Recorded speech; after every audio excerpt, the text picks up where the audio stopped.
Okay, class, good morning. Today we're going to start with the concept of return. Return in its simplest form is nothing but the difference between the sale price and the purchase price. So suppose I bought a share for 1200, I sold it for 1500. The difference of 300 is my return. Right?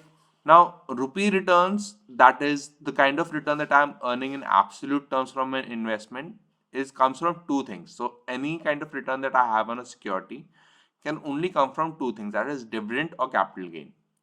Capital gain is a change in the price of the share over the investment horizon. So for example, the share was at 100 today and I had bought for 50. The difference between the share price of 50 would be my return, right? Uh, the dividend is the rate of dividend that the company declares into the par value. Now, par value is an important concept to understand here. Par value is the face value of the company. So, face value of the share. So, the share might be trading at say 100,000. When the company declares a dividend of 200%, it is not declaring a dividend of 200% of 2000. It is declaring a dividend of 200% of the par value. Usually the par value of a share is 10. So 200% of 10 would make it 20, right? So in our example, 10% dividend was declared and the face value was 10. So 10% of 10, that is 1 rupee across 2000 shares would be a dividend income, that is 2000. Now, percentage return takes into consideration the initial investment, which makes our measurement of return more accurate. So, for example, so in percentage return, we have the concept of yields. Yield is nothing but the return that we are getting divided by the initial investment.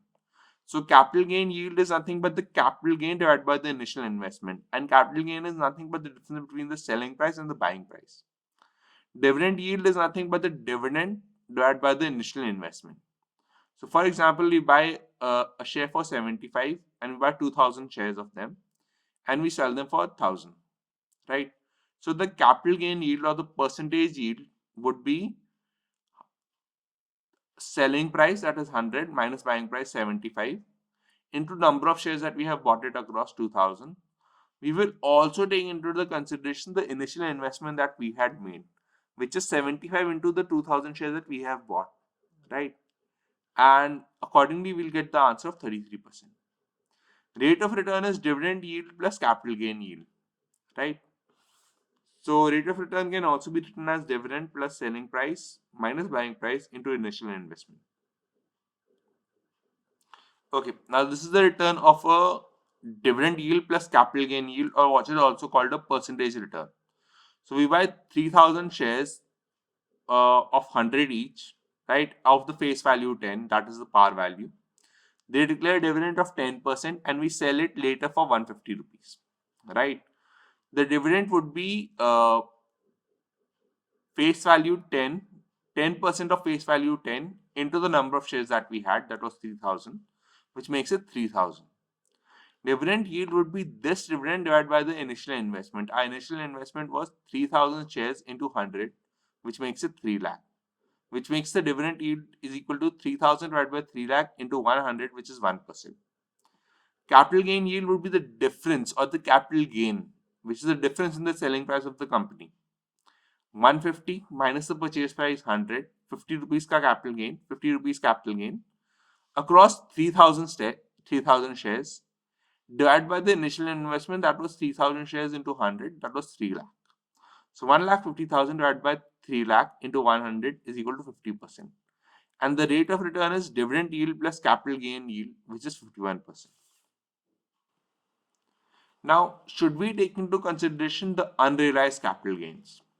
Now, if you think about it, till the time the profit is not realized, it would not make sense to actually take into account the unrealized capital gain because it would not make a difference to our investment decision.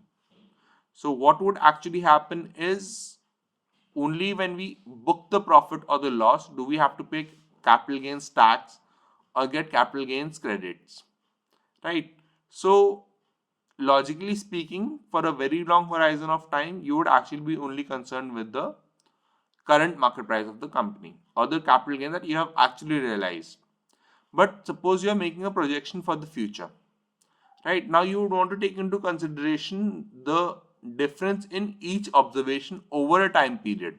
Suppose you have 10-year time horizon and you want to make a prediction for the next 10 years. Now you want to record the unrealized capital gains as well, even though the investment is not sold at that period of time. You want to reach that period of time at the end of 1 year and stop and see what the capital gain changes has been, or what the capital gain has been, or what the changes in prices has been.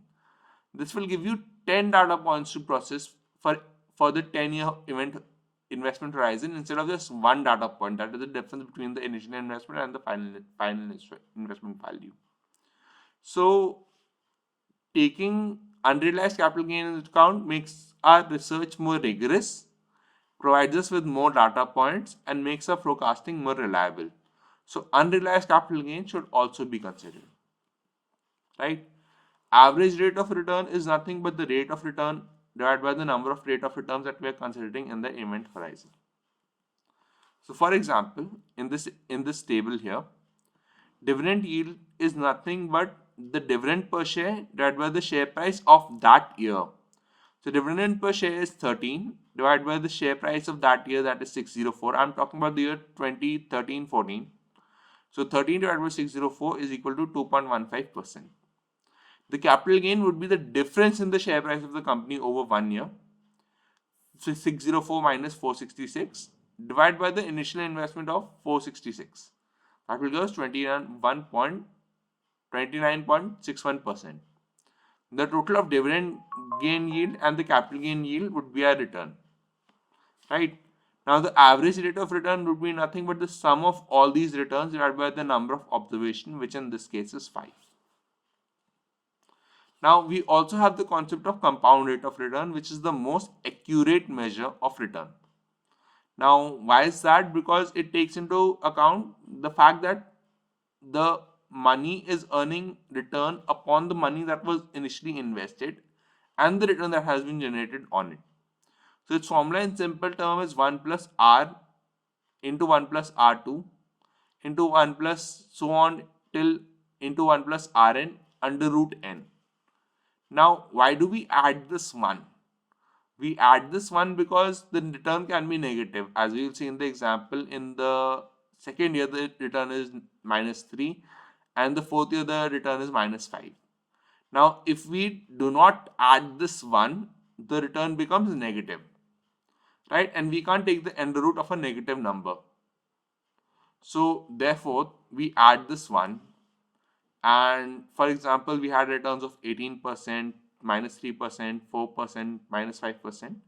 We would take it as 1 plus 0.18 into 1 minus 0.03 into 1 plus 0.04 into 1 minus 0.05, and then we'll take the under root of the number of observations that we had, that is 4.